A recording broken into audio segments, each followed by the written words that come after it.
Welcome back to Hardstuck for our brand new tier list for League of Legends patch 10.21. You may have noticed that we skipped 10.20, and to that I can only say, nobody cares. My name is former voice actor guy that nobody knows about, and today we're gonna cover all the massive changes you need to know for the upcoming patch. Can't do that anymore. Anyways, these intros always drag on way too long, so let's jump right in. But first, make sure you're subscribed to the channel to keep up with all the content we don't make on a consistent basis whatsoever. Just do it so I can stop asking. While you're down there, click the link in the description below to get yourself a Challenger coach today. And with that out of the way, let's begin. Before we begin, our question of the day is, how much unbridled power creep can Riot stuff into their game before it starts to burst at the seams? It sure seems like a lot to me, but we gotta be approaching critical mass here shortly, right? Leave your answer in the comments along with a like on the video so I can stop shilling. Let's actually get started now with the top lane. Alrighty, what did I miss? Let's see. Maokai got tuned down a little bit. Urgot's still up there. Wait, huh? Teemo is on the rise? And Kale? And Lulu?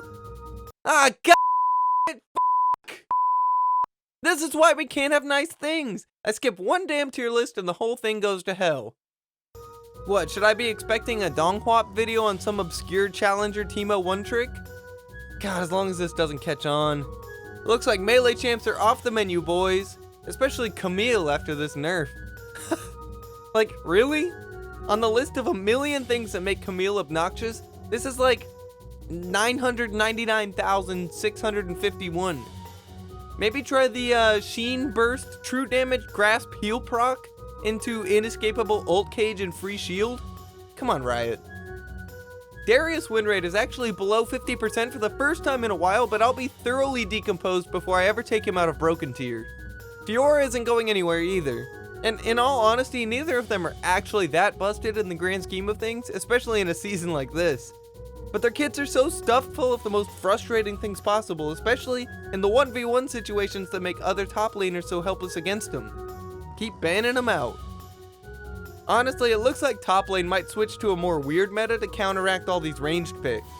Champs like Sion, Yorick, and Singed are already performing well and have unique ways to impact games and get back at ranged abusers for taking out their low self-esteem on the rest of us. Stop it. Get some help. Okay, so obviously Udyr is still trash, so I went ahead and deleted him off the tier list entirely since he was never actually viable, even with this next buff. At least they're finally talking about reworking him. Skarn, on the other hand, has been beating so much ass, I accidentally called him Dad in my last game. He might have a tiny play rate, but that's only because unworthy players are vaporized as soon as they try to lock him in. And that's why there have been so many dodges lately. Honestly, jungle meta is pretty stagnant right now, with the usual suspects holding steady since last patch, and most of the top tier being the same for the majority of Season 10. Hecarim is getting a small nerf, but our Challenger analysts don't expect it to make much difference. Look forward to 100% pick bans for Horsey Chabunso on yet another patch. Let's talk about Rek'Sai. Runeterra's favorite monster girl has had a tumultuous couple of weeks. First we had the cooldown bugs, which plummeted her down to 40% wins. Riot went ahead and fixed it by making it even worse. Great work.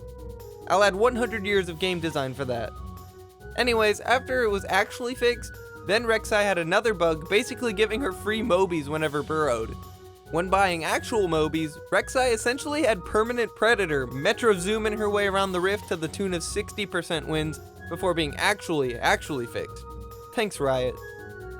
Now I was gonna overreact to the Sion and Urgot jungle buffs from last week, but I'm too lazy to think of something funny to say, so let's move on.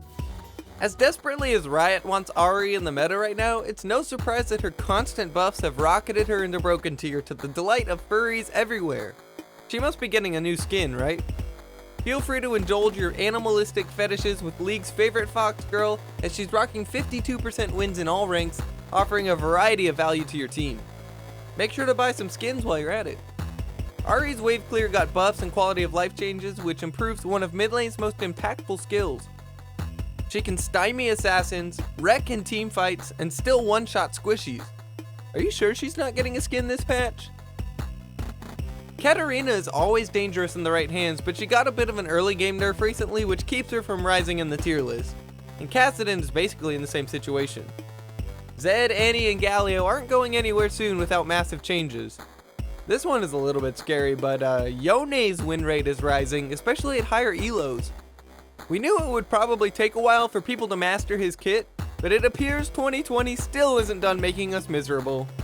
I was fine when he had disappeared. Windman bad! Honestly, mid is kind of boring right now. There haven't been any big shakeups recently, and Pantheon, Kog'Maw, Kled, Pyke, Garen, they're just not played enough to really talk about. Wait till something really crazy catches on like Brand or Zyra mid. That'll be the day. Part of me thinks Riot just does this every couple of months to cause a stir, get some clicks, and promote their game thanks to all the clickbait YouTubers taking advantage of the hype. Samira isn't quite as convoluted as Aphelios was, but her kit is every bit as overloaded. The balanced team should be getting danger pay after the champ designers shovel this kind of shit onto their plate.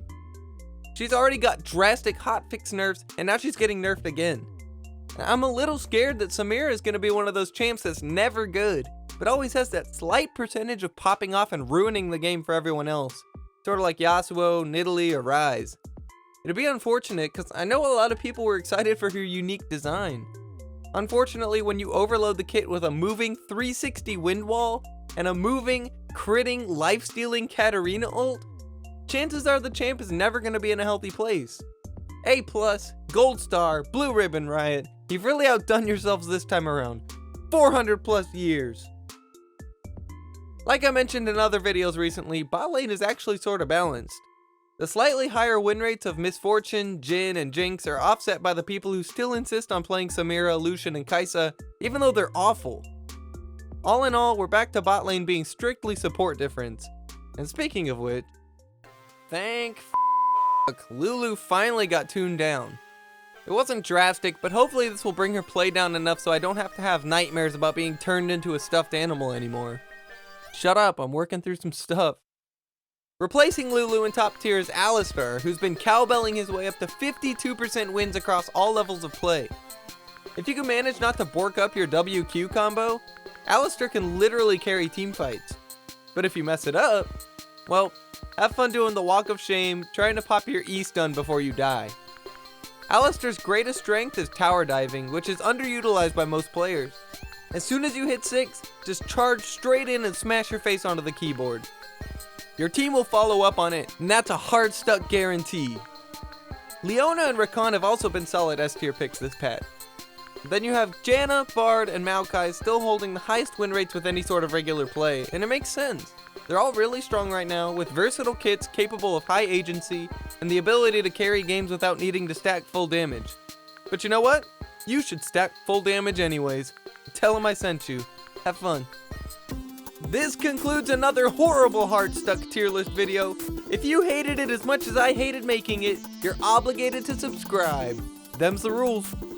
Anyways, thanks for watching. Check out some of our other videos after this one, then go turbo int your next game and feel free to blame me. Peace.